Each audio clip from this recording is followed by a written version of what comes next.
the sun's We in have my Ashley heart. Smith here, the sports enthusiast. Ashley, if you want to introduce yourself and tell us what client you work on, and maybe a little bit more about why you're here. Awesome.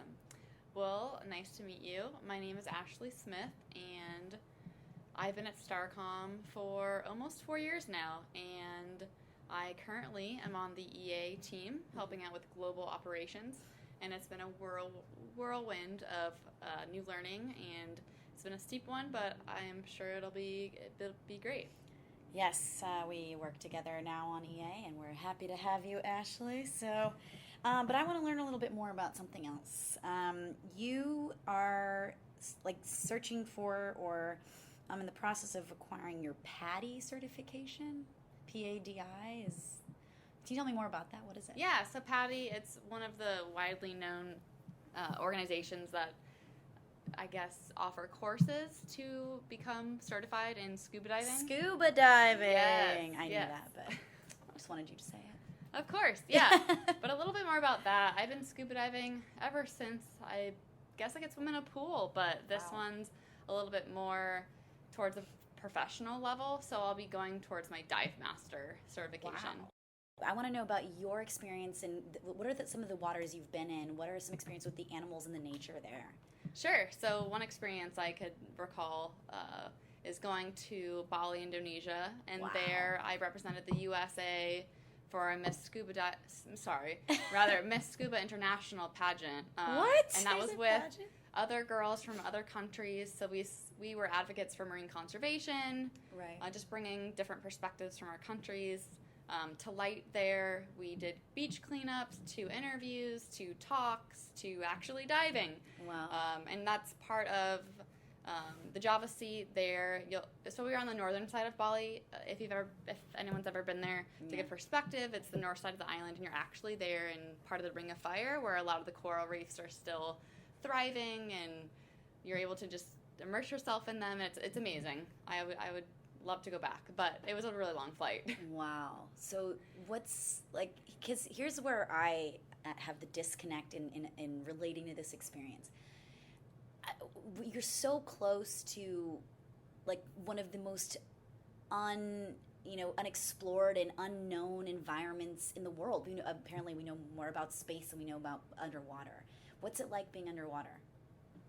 Like, what you've experienced with animals, or I don't know, what's the coral like? Tell me more. No, so with the animals part, so one time I went back, so I won part of the competition, which enabled me to go back to another resort in Malaysia. And what was fantastic about that is I was on a dive with a buddy, and I looked over just to check out my environment, and I saw that one of my dive masters, which I'm hoping to become, who was guiding us all around, was pointing and furiously waving his hand at us to come over and check it out. And I looked beyond at what he was guiding us to, and I saw this massive whale shark. And my heart just started beating uncontrollably. I was like, oh, I'm just so in my natural environment. But all of a sudden, I saw this thing that I had never thought to have ever seen. And I swam out as far as I could. I made sure my buddy was okay to stay behind. And I looked, and it was almost like 2 seconds, but it felt like forever, you know, just seeing this massive animal, almost the size of a school bus.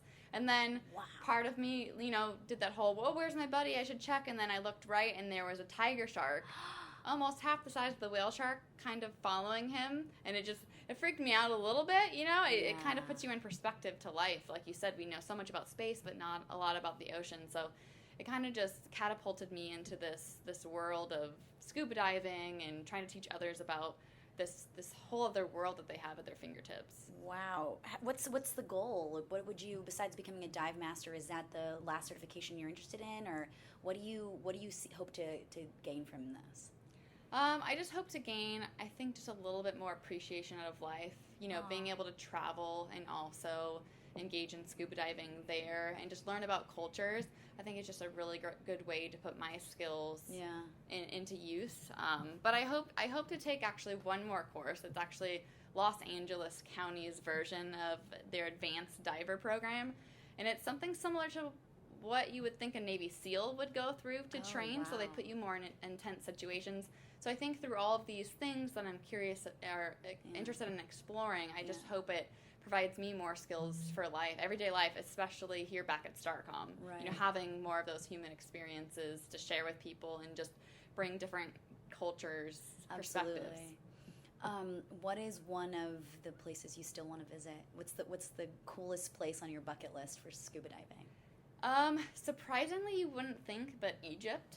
Really? Yeah. Where in Egypt? I haven't quite pinpoint where I want to go yet. I was supposed to go out and help with one of the last few years Miss Scuba International pageants there, but it didn't quite work out. All the logistics didn't fall into place, but you'd be surprised. Certain places I want to travel for other reasons actually have fantastic scuba diving. Yeah. So is that why you want to go to Egypt, for fantastic scuba diving, or is there a certain something you're trying to see there? Nope, just that. Just Wow. see that there is scuba diving in Egypt, and Yeah. just go for that, and maybe it'll lead me down some other strange path. Right. I have two more questions for you. Sure. I have to ask this one. Have you ever scuba dived in a sunken ship or near one? So I can partially say yes, but no. Okay. So that's part of technical diving. Oh. But I have, it's so cool.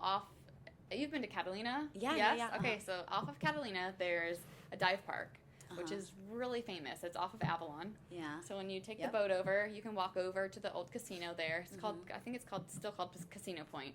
But out there, they've actually sunk in some ships, and they have some really interesting stories about how there's a storm and it hit the breakwater, and then Yeah. it just got pushed in. And these are just stories. It's not real. It is real. Oh, so the sunken ships are actual ships that have sunken for natural reasons. I Yes. guess. Oh, So okay. one of them is called the Sujak, and it's actually quite a ways out. I think I guess if you were looking at it as from the front of the ship, it's the first point you see, and it's Yeah. about 60 to 80 feet. Yeah. And there's a hole that's been, I guess, eaten out of the side, so you can actually swim through the entire thing. But I don't think I'm interested in doing too much, I guess you could call it shipwreck exploring, so actually entering into the shipwreck, Yeah. because a number of things can go wrong, and that just scares Oh, me to death. really? But I definitely want to do technical diving, where you can learn how to swim, in proximity, around, under, through. Why do you need some special training in that? Well, if you enter or are near a shipwreck, it's just so temperamental and old and starting to decay and rust that you might actually cause a bunch of silt and dirt